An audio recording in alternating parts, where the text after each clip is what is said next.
फिर वह वरुण कैसा है, इस विषय का उपदेश अगले मंत्र में किया है। भावार्थ, मनुष्यों को परमेश्वर की आज्ञा का पालन करके सब सुख और चक्रवर्ती राज्य न्याय के साथ सदा सेवन करना चाहिए।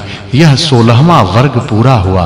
अब अगले मंत्र में सूर्य और वायु का प्रकाश किया है। भावार्थ, इस मंत्र में उपमा अलंकार है। जैसे अति हर्ष करने वाले बाजे बजाने में अति कुशल दो पुरुष बाजों को लेकर चलाकर बजाते हैं, वैसे ही सिद्ध किए विद्या के धारण करने वाले मनुष्य से होमे हुए पदार्थों को सूर्य और वायु चालन करके धारण करते हैं। उक्त विद्या को यथावत कौन जानता है, इस विषय का उपदेश अगले मंत्र में किया है। भावार्थ, ईश्वर ने वेदों में अंतरिक्ष, भू और समुद्र में आने जाने वाले यानों की विद्या का उपदेश किया है। उनको सिद्ध करने को जो पूर्ण विद्या, शिक्षा और हस्त क्रियाओं के कला कौशल में कुशल मनुष्य होता है, वही उन्हें बनाने में समर्थ हो सकता है। फिर वह क्या जानता है, इस विषय का उपदेश अगले मंत्र में किया है। भावार्थ, जैसे परमेश्वर सर्वज्ञ होने से सब लोक व काल की अवस्था को जानता है, वैसे मनुष्यों को सब लोक तथा काल के महिमा की व्यवस्था को जानकर एक क्षण भी व्यर्थ नहीं खोना चाहिए। भावार्थ, जो मनुष्य अग्नि पदार्थों में परिमाण व गुणों से बड़ा सब मूर्ति पदार्थों का धारण करने वाला वायु है, उसका कारण अर्थात उत्पत्ति और जाने आने के मार्ग और जो उसमें स्थूल व सूक्ष्म पदार्थ ठहरे हैं, उनको भी यथार्थता से जान इनसे अनेक कार्य सिद्ध कर करा के सब प्रयोजनों को सिद्ध कर लेता है, वह विद्वानों में गणनीय विद्वान होता है। जो मनुष्य इस वायु को ठीक-ठीक जानता है, वह किसको प्राप्त होता है, इस विषय का उपदेश अगले मंत्र में किया है। भावार्थ, इस मंत्र में वाचक् लुप्तोपमा अलंकार है। जैसे परमेश्वर सब प्राणियों का उत्तम राजा है, वैसे जो ईश्वर की आज्ञा में वर्तमान धार्मिक शरीर और बुद्धि बल युक्त मनुष्य हैं, वही उत्तम राज्य करने योग्य होते हैं। भावार्थ, जिस प्रकार ईश्वर सब जगह व्याप्त और सर्वशक्तिमान होने से सृष्टि रचनादि रूपी कर्म और जीवों के तीनों कालों के कर्मों को जानकर इनको उन कर्मों के अनुसार फल देने योग्य है, इसी प्रकार जो विद्वान मनुष्य पहले हो गए उनके कर्मों और आगे अनुष्ठान करने योग्य कर्मों के करने में युक्त होता है, वही सबको देखता हुआ सबके उपकार करने वाले उत्तम से उत्तम कर्मों को कर सबका न्याय करने योग्य होता है। भावार्थ, इस मंत्र में श्लेष और उपमा अलंकार है। जो मनुष्य ब्रह्मचर्य और जितेंद्रियता आदि से आयु बढ़ाकर धर्म मार्ग में विचरते हैं, उन्हीं को जगदीश्वर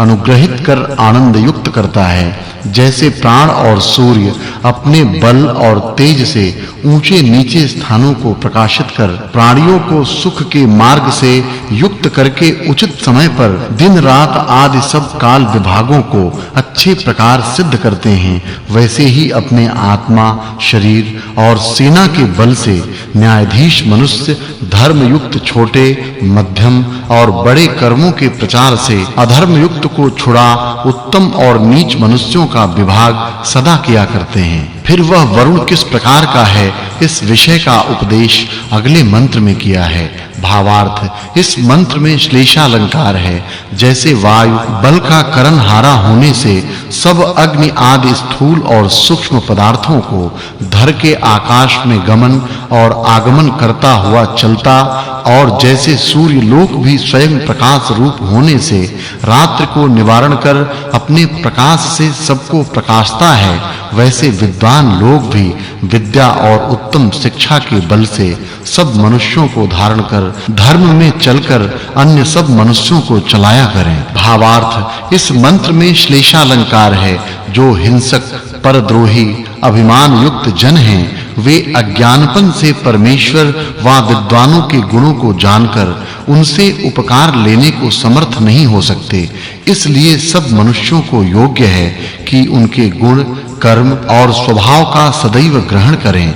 भावार्थ, जिस सृष्टि करने वाले अंतर्यामी जगदीश्वर ने परोपकार व जीवों को उनके कर्म के अनुसार भोग कराने के लिए संपूर्ण जगत कल्प-कल्प में रचा है, जिसकी सृष्टि में पदार्थों के बाहर भीतर चलने वाला वायु सब कर्मों का हेतु है और विद्वान लोग विद्या का प्रकाश और अविद्या का हनन करने वाले प्रयत्न कर रहे हैं। इसलिए इस परमेश्वर के धन्यवाद के योग्य कर्म सब मनुष्यों को जानने चाहिए। भावार्थ, इस मंत्र में उपमा अलंकार है। मनुष्य को ऐसा निश्चय करना चाहिए कि जैसे गौ आदि पशु अपने-अपने वेग के अनुसार दौड़ते हुए चाहे हुए स्थान को पहुंचकर थक जाते हैं, वैसे ही मनुष्य अपनी बुद्धि बल के अनुसार परमेश्वर, वायु और सूर्य आदि पदार्थों के गुणों को जानकर थक जाते हैं। किसी मनुष्य की बुद्धि व शरीर का वेग